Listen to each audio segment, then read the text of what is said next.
dan juga potongan-potongan tubuh manusia. Jadi potongan tubuh tidak ada yang utuh. Kami memang fokus hanya mencari, saat ini tugaskan adalah potongan-potongan tubuh. Jadi apa yang bisa kita cari kita ambil. Sepanjang jalan itu kita ambil. Karena waktu kita cuma 15 menit di dalam 30, jadi secepat-cepatnya lah supaya bisa ngambil. Nah waktu saya ngambil beberapa potongan tubuh itu di bawah, itu udah bercampur semuanya.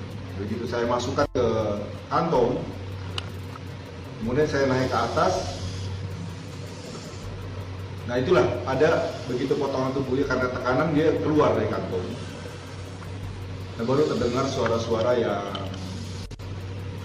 aneh yang sebetulnya orang bilang suara manusia. Padahal secara di dalam air itu kan kita tidak bisa berbicara pakai peralatan scuba.